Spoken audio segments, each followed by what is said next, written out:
தேதி முதல் கலச பூஜை ஆராதனை. 1ஆம் தேதி முதல் 1008 பால் கொடும் அம்மனுக்கு ஊர்வலம். 1 மணிக்கு பால் அபிஷேகம் முடித்தவுடனே அன்னதானம், பக்தி பாடல்கள் இப்பொழுது நடைபெற உள்ளது. பக்தர்கள் அனைவரும் கலந்து கொள்ள வேண்டும்.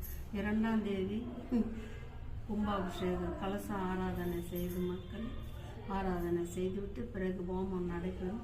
ஹோமம் முடிந்தவுடனே அம்மாவுக்கு அலங்கார ஆராதனையோடு 2 கண்டைக்கு ஆராதனை முடியும். அன்னதானம் முடிந்தவுடனே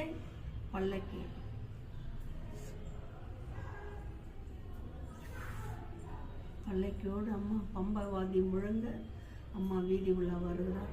பக்தர் கோடி அனைவரும் பக்தர்கள் கலந்து அம்மன் பூஜை சேவித்து, அம்மன் பாதத்தில் சேவித்து, யாருக்கு என்னென்ன தேவையோ அதை நடத்தி தர காத்து கொண்டு இருக்கிறார்கள்.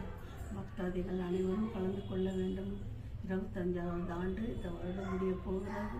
சக்தியாக என் மக்கள் நினைத்து வரும் மக்களுக்கு அமோகமாக வரத்தை கொடுக்க காத்திருக்கிறாள் என் தாய். 25வது வருடத்தில் என் பாலகிக்கு எது தேவையோ அதை முடித்து சப்தக்கண்ணி அவர்கள் நினைத்த காரியம் முடிந்ததற்கு சப்தக்கண்ணியை ஸ்தாபனம் செய்கிறார்கள். அதற்கு உங்களால் முடிந்தது மடியை ரொப்பி மஞ்சள் குங்குமத்தை கொடுத்து மாங்கல்யத்தை மஞ்சள் கமாலையாக அணிவித்து யாருக்கு என்னென்ன தேவையோ அவள் நடத்தி கொடுக்கிறார்கள் என்று வாக்கு கொடுத்திருக்கிறார்கள் மகளே.